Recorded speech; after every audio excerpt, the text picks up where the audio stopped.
It's 1:02 here on Edmonton Sports Talk. What's up, nasties? Welcome to EST Afternoons. Joaquin Gage, Hernan Salas, and of course our lovely producer, Zachticum. That song just made me want to sip on a Corona.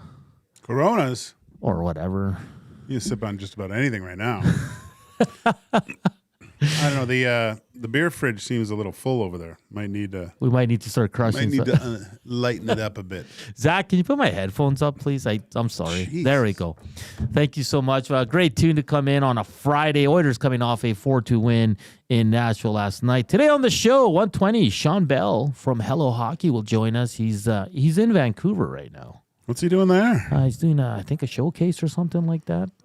Showcase Showdown? He might meet up with Dusty. You never know. Wow. Yeah.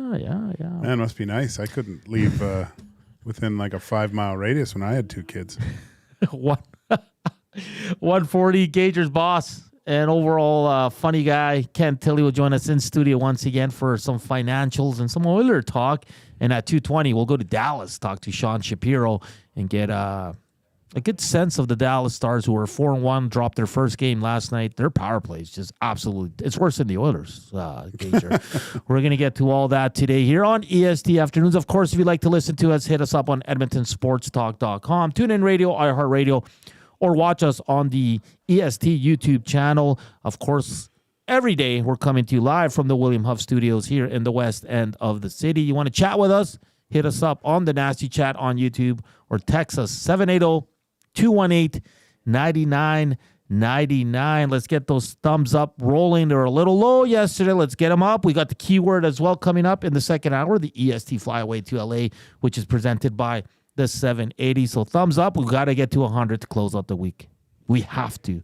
So please start hammering the thumbs up, and let's get those views up. Gager, Oilers, big win. Yeah. I was completely wrong. The Oilers played a hell of a... I thought they were probably their best 5-on-5 game. Power play still leaves a lot to be desired, but let's start with... I'm going to formal apology to Calvin Pickard. I wasn't familiar with your game. Excellent. How are you not familiar with this game? No, I know. But I want to apologize because when I saw he was getting the start, I got a little worried, and I called a blowout for the Predators, and he was solid. He's really good, man. Yeah. No, I felt that was a very... Trying to find, is a mature game the proper term? Yes. I think for the Oilers. Look, and even I got it wrong a little bit, but I kind of got it right. I just got the teams reversed. I got the score right, but the teams weren't right. So with the empty netter too. So I'm somewhat of a genius. Just the crystal ball was a little fuzzy. No, to tell you the truth, I liked the game. I know that the problem with our recency bias of the Edmonton Oilers was the level that they were at the playoffs, you know, and it takes time to get back to that. And I've made this kind of comparison before. You know, when the golf season comes around, you're just complete crap at the start of the season. You can't hit the ball, but by the end of the summer, you know, you've played more, you're playing good, and depending on how much you play. So hockey season, same thing. You're playing against the top guys in the world over and over again. And then you get to where, you know, guys are sacrificing everything they can for wins.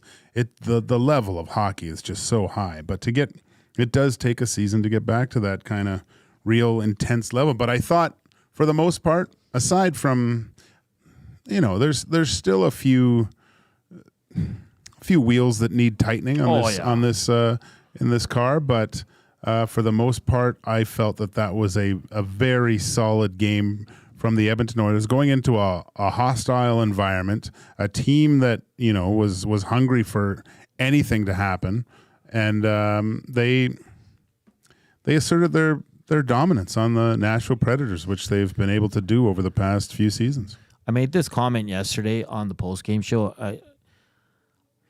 I didn't think Nashville looked good. I know. I heard you say that. And I was watching the post-game show. You said that, and I was like, because sometimes you get a little bit too focused on just watching the Oilers. Yeah. So I watched I rewound and watched a little bit of the Predators, and yeah, they seem, if you were looking at that through a Nashville Predators lens, that game, it kind of looked like the first couple games of the Oilers, just out of sync, right? Yeah. Just a little bit out of sync. And when you're looking for huge contributions, and Jonathan Marchessault had an unreal goal. That was, I thought, oh no, here goes the Vegas killer from years ago, right? He's going to get hot here and be a menace. But it's just taken time. Even Stamkos, right? Like, how many times is he on that Ovechkin spot, similar to Ovechkin with that one-timer, doesn't come off right, comes back to him, if he hits that, it's back, a goal. It's a goal, and he flubs it. He's just, he's just off a little bit. And throughout the whole lineup, even I love watching Roman Josi. He's just awesome. And even he just seemed not as Josi-ish, if that's a word. Yeah, they got to find a way to break it. They're 0-4. Stamkos donuts across the board. Marchessault finally got a good goal, and it was a bit of it was a heads-up play by Juicy Saros, seeing the Oilers change. It was a long change as well. And I hate that move, dude. I hate when because I did it. Trust me, we're all hungry for points, but but that was perfect. That's what you want to do. You want to catch the team on the change, because usually what happens is one guy stays out there. There's a change on both sides. The other team comes out, and it's 1 on 4 or 5, and he just can't do anything, and the team's coming back the other way. A lot of times I would suggest goalies just set it up for their D-men and just do the breakout normally. But in those cases, when you actually view that you can bite these guys, great play by Saros there. It was. I'm going to ask you this question. We talked about it a bit on the oil stream. Power play is struggling mightily for the Oilers. They're 1 for 13 now on the season. They're not in last. Dallas is. They're 1 for 17. Do you have an appetite more for tinkering with the first power play unit or giving the second power play unit more ice time? I've said it. I think they really need to establish a second power play unit just for cases like this. And they have the horses now to do it. Yeah, they did before too, man. I just I know it's been great for a couple years now, but I just think with the personnel that you have, establishing a little bit more of internal competition for the power play time, I think is good. And look, 2 years ago especially against the Vegas Golden Knights, that basically the Edmonton Oilers power play was the reason they were in the position they were. They were just feasting, right? Yeah. And it got to the point where if they got a power play, you think, okay, they're going to score. But Vegas was able to shut them down. And it gave the Golden Knights a little more juice, and it just deflated the Oilers because they were so used to scoring on it. So, I mean, even that 4-minuter, I think there's just an opportunity to just get the other guys out there, and go with that. And Dusty and I and Cass and we've been talking about it too. Just if there's sustained pressure, yeah, but after a minute, if it's launched down, I think it's time to switch it up, man. I think they should go with the other group, keep everyone fresh. I mean, look, after a penalty kill, who does Coach Nabla put out there? He puts out Connor and Leon because they're not on the penalty kill. So he's trying to get them back into the game. I mean, sitting there for 2 minutes, the whole team basically watching while these guys try to score. I just think it's a long season. I know, and they will have success eventually. It's a matter of just fine-tuning some things. But I think there's a lot of time where you can get other people involved. Because yesterday was a perfect game to, especially after the 5-on-3, and say, okay, guys, next power play, we're starting the second unit. Yeah, and you're going to get into those games where it's just a penalty fest too, right? Yeah. So you're going to have PK, penalty kill, back and forth. To keep everyone involved. I know they've done it over the past few seasons, but I think when you want to get back to where you were before, long-term thinking, distributing minutes of ice time is crucial. Because I think tomorrow afternoon, if let's say the first two power plays don't go their way and they're not getting opportunities, there's no reason for him not to say, boys. And we got a comment saying will the power play one lose confidence? Who cares? Where they get mad? Who cares? Yeah, big deal. Well, then score or have consistent pressure. or make a difference. Don't give the other team momentum. Like, wear out the other team. I know it'll be there eventually, but we're on the same page. They need to establish a second power play, especially in situations where there's 4 minutes. Jeez. Did you like the Nurse fight? Yeah. Again, it sparked. Well, because I thought the Oilers were really good to start. They were out shooting them 9-0, and then Nashville took over for about 5-6 minutes, and then that fight, I thought the Oilers grabbed momentum back and never let it go. Like, even when Marchessault tied it up, McDavid came right back and scored. That's huge, man. Like, how many? Like, that was wasn't that happening at the beginning of exhibition too? It seemed like they'd score a goal and the other team come out and score. Like, you don't want to fall into that trap. And the fact that they were able to do that to someone else, I love it. Like, those are huge momentum swings. Like, the next shift after a goal on either side is huge, and that was their best shift of the game too. Yeah. What about your guy, Kulak? First 2-goal game, the Damon Bunting player of the game on the post-game show? Give him the Norris, baby. Just give him the Norris now. Like, who cares? Makar, Hughes, forget about it. This is Kulak's to lose at this point. It is. So we got some updates from Oilers practice in Dallas. First line's going to remain intact, Gager. Same with the third line of Jeff Skinner, Rico, and Connor Brown. There's one switch. So Nuge is with Arvidsson and Janmark now. They kind of finished the game. And then Podkolzin moves back to the fourth line with Perry and Ryan. I know Skinner's having success, and I know he's playing well on that line. But are you okay with Janmark in the top 6 again? Obviously, well, because they might not last the whole game. No, but I think it's just because I feel like Nuge needs to get going offensively, and Janmark's not that guy to get him going. Arvidsson's been close. I think he's been good. He's just a little snake bitten at the time, but he's crashing the net. We're in highlight, low light. We're going to look at one of the goals, and you see both Skinner and Arvidsson going hard to the net, which we love. So I just stop screwing around and just put Skinner in the top 6 is my point. You'd want to see Skinner in the top 6, eh? Yes. But I kind of like that Skinner, Henrique, and Brown. It's almost like they're playing like a second line, though. I just don't think it's. That's a good point. Yes, because Brown's been really good. Really good. Henrique's been really good. Yeah. And Skinner's been good, man. And they're. That's a good point. Watch. It's like watch, a 2B. It could be a 2A, really. Watch them on the bench when they come off. It's just it's a communication fest. They're talking, doing this. What to do next? Where are they going? And there's some.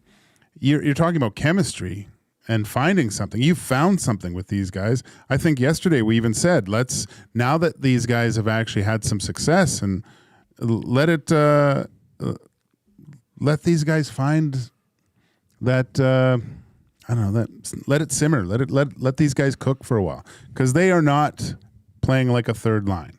They are playing like a second line with how they're dominating offensively at times. They're playing better than the Nuge line. Oh, yeah.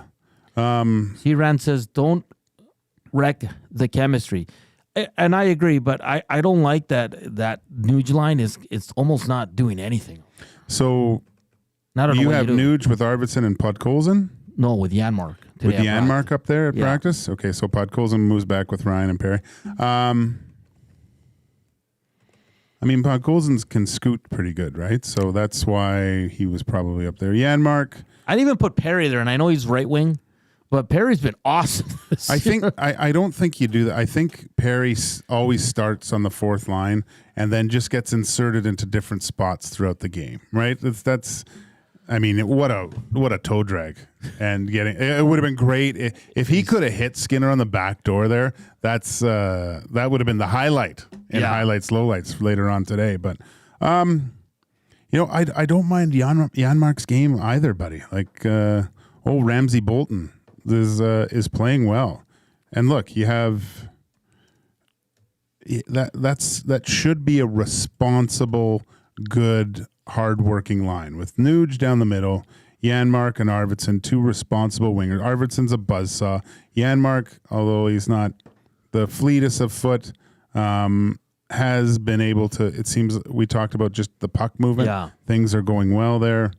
And you know what? There's always chance to move Podkolzin back or Perry back. But, yeah, I just don't think you touch the Henrique line as it is right now. Fair enough. Joel says, oh, my God, I just got salt in my mouth when you said Brown's been really good. He has been. And Liz, I was really hard on Connor Brown last year. I wasn't on Twitter or anything, but we were hard on Brown because we thought he was going to be on McDavid's right side, right? Or left side. I don't know. And it just didn't work out. He was working hard. And he was one of the reasons where I thought the key point to the Oilers' success last year was the penalty kill. Mm-hmm. And he was a huge part of that. He was. And so maybe his contributions didn't always show up on the scoreboard, but they definitely did on the PK and some of the defensive things he was doing and the hard work he was putting in. And now look at him, man. He's a threat to score a lot.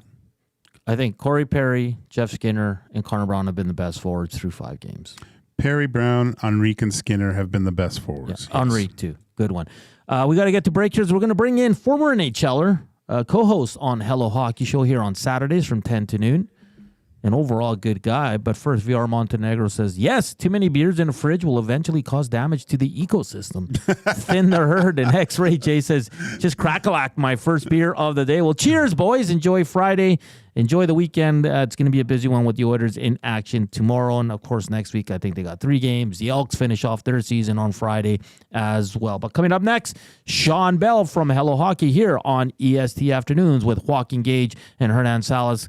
But right now, let's get to his sports update with Zachticum.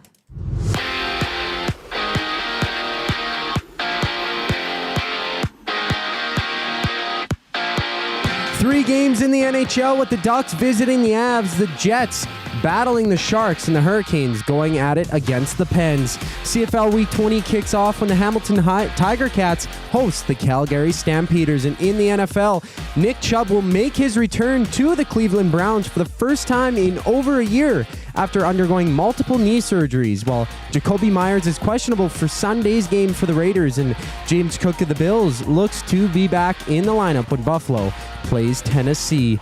It's Game 4 of the ALCS going down tonight with the Yankees up 2-1 over the Guardians, and out in New York, the Mets look to stay alive in the NLCS against the Dodgers.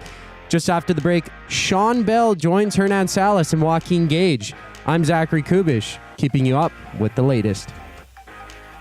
Ready for an unforgettable sports experience? It's the EST Flyaway to LA. Presented by the 780. Listen daily for the EST Flyaway keyword. Once you hear it, text us at 780-218-9999 for your chance to qualify to fly to LA. Round trip flights for 2, hotel and car rentals, all to go see Edmonton face off against either LA or Anaheim. Plus, experience the brand new Intuit Dome as the Clippers tip off against the Warriors, and top it all off with the Rams kicking off against the Cardinals at SoFi Stadium. This is more than just a trip. This is the ultimate sports experience. The EST Flyaway to LA, presented by the 780 and Edmonton Sports Talk. Your 1952, William Huff has been the heartbeat of Edmonton's advertising world. From humble franchises and major events, we've helped shape the city's global reputation. Our secret, unmatched customer service, decades of experience, and a passion for excellence we call the William Huff Advantage. Visit us online at williamhuff.com. You want the heavy hitters on your team, both on and off the ice. If you've been injured in a car accident, call the heavy hitters of injury law. James H. Brown and Associates, Alberta Injury Lawyers. With over 200 years of combined injury law experience, their precedent-setting lawyers are ready to help. Locally owned and proud Edmonton Oilers fans, James H. Brown and Associates wants to support you with their unrivaled experience, unrivaled results, and unrivaled commitment. When accidents happen, head to jameshbrown.com.